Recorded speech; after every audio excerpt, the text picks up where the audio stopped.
തൃശ്ശൂർ പൂരം എന്ന് കേൾക്കുമ്പോഴേ ആളുകളുടെ മനസ്സിലേക്ക് വെടിക്കെട്ട് അപകടമായിരിക്കും ഓടിയെത്തുക. കാരണം അപകടങ്ങൾ നടന്നാൽ പിന്നെ അതായിരിക്കും നമ്മുടെ മനസ്സിൽ കൂടുതൽ തങ്ങി നിൽക്കാനിടയുള്ളൂ. വർണ്ണപ്പകിട്ടിനേക്കാളും ഉത്സവമേളങ്ങളെക്കായൊക്കെ ഏറ്റവും വലുതും പ്രാധാന്യമുള്ളതും മനുഷ്യൻ്റെ ജീവൻ തന്നെയാണ്. എത്ര മനുഷ്യ ജീവനുകളാണ് തൃശ്ശൂർ വെടിക്കെട്ട് അപകടത്തിൽ പൊലിഞ്ഞുപോയത്. 13 പേര് ഇപ്പോൾ നിലവിൽ മരണപ്പെട്ടിട്ടുണ്ട്. 13 പേർ ആശുപത്രിയിലാണ്. 40-ലധികം ആളുകൾക്കാണ് അപകടം പറ്റിയിരിക്കുന്നത്. മൃതദേഹങ്ങളെല്ലാം ചെന്നി ചിതറിപ്പോയി. 15 കിലോമീറ്റർ അകലെ വരെയാണ് ഈ അപകടത്തിന് പ്രകമ്പനം ഉണ്ടായത് എന്നാണ്. അത്ര വലിയ അപകടമായിരിക്കും. ബോംബ് സ്ഫോടനത്തെക്കാളും വലിയ അപകടം ആണ് ഇവിടെ നടന്നിരിക്കുന്നത്. 5 വെടിക്കെട്ട് പുരകളാണ് തകർന്നു പോയിരിക്കുന്നത്. സതീശൻ എന്ന ആളുടെ പേരിലായിരുന്നു ലൈസൻസ്. വർഷങ്ങളായി തൊഴിൽ ഏർപ്പെട്ടിരിക്കുന്നവരുണ്ട്. രക്ഷപ്പെട്ടവരിൽ പലരും അവരൊന്നും ഇനി ഈ തൊഴിൽ ചെയ്യില്ലെന്ന് തീരുമാനിച്ചു കഴിഞ്ഞു. കാരണം അവരുടെ കൺമുന്നിലാണ് അവർക്ക് പ്രിയപ്പെട്ടവരെല്ലാം നഷ്ടപ്പെട്ടു. നിമിഷ നേരം കൊണ്ട് എത്ര വലിയ ആഘാതമായിരിക്കും അവരുടെ മരണം വരെ വെടിക്കെട്ട് അപകടം എന്നത്. ഇതിനുശേഷം അവയവങ്ങൾ നഷ്ടപ്പെട്ടവരോ അവരുടെ അവസ്ഥ. പിന്നെ തൊലിയെല്ലാം ഇങ്ങനെ ഉരിഞ്ഞാണ് പോകുന്നതെന്നാണ് പൊള്ളി കഴിയുമ്പോൾ. ഇതിൻ്റെ ആ ഭീകരാവസ്ഥ വിവരിക്കുന്നതൊക്കെ കേട്ടാൽ എന്തിനാണ് ഇങ്ങനെ ഇത്രയും തുക ചെലവഴിച്ച് ഈ പരിപാടി നടത്തുന്നത്? എന്ത് പ്രയോജനമാണ്? 10-40 പേർക്ക് തൊഴിൽ കിട്ടുമായിരിക്കും.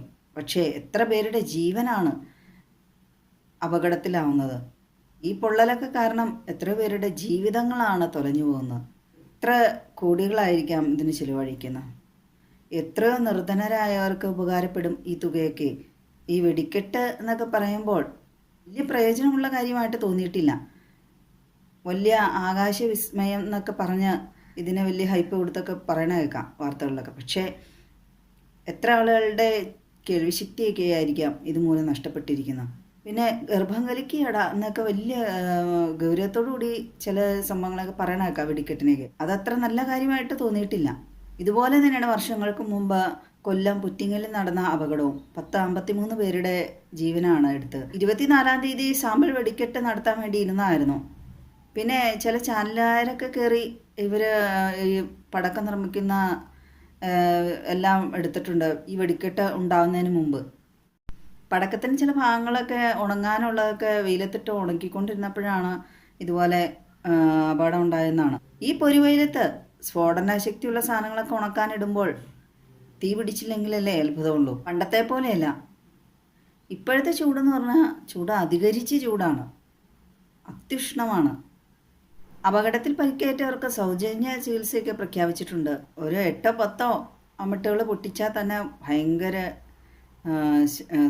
സ്ഫോടന ശേഷി. ഇപ്പോൾ 5 വെടിക്കെട്ട് പുര എന്നൊക്കെ പറയുമ്പോൾ എന്തായിരിക്കും ആ സ്ഥലത്തിൻ്റെ ആ പ്രദേശത്തിൻ്റെയൊക്കെ അവസ്ഥ, ആ ജനങ്ങളുടെ അവസ്ഥ. മാത്രമല്ല ഇതിൻ്റെയൊക്കെ ഈ മണം എന്നൊക്കെ പറയുന്നത് എത്രത്തോളം നമ്മുടെ ശ്വാസകോശമൊക്കെ അടിച്ചു പോകുമെന്ന് കണ്ടറിയണം. ഈ വെടിക്കെട്ട് അപകടം പറ്റിയവരെ ഇനി ആയുഷ്കാലം മുഴുവൻ അതിൻ്റെ അനന്തരഫലം അനുഭവിച്ചുകൊണ്ടേയിരിക്കണം. എത്രമാത്രം സൂക്ഷിച്ച് കൈകാര്യം ചെയ്താലാണ് ഈ വക വസ്തുക്കളൊക്കെ ഉപയോഗിക്കാൻ സാധിക്കുകയുള്ളൂ. അവിടെ നിന്ന് രക്ഷപ്പെട്ട ഒരാൾ വിവരിക്കുന്നുണ്ട് ആ ചാനലുകാർക്ക്. എങ്ങനെയാണ് തീ പിടിച്ചതെന്നുള്ളത് അജ്ഞാതമാണല്ലോ. സമഗ്രമായ അന്വേഷണം കാണുമായിരിക്കാം. ജീവിക്കാൻ തീരെ നിവൃത്തിയില്ലാത്തവരായിരിക്കും ഈ സ്ഫോടക വസ്തുക്കളൊക്കെ നിർമ്മിക്കുക. അങ്ങനെ അപകടങ്ങളൊക്കെ ഉണ്ടാകുമ്പോൾ പിന്നീടുള്ള അവരുടെ അവസ്ഥകൾ പറയണമോ? ജീവിതോപാധി എല്ലാം നഷ്ടമായി.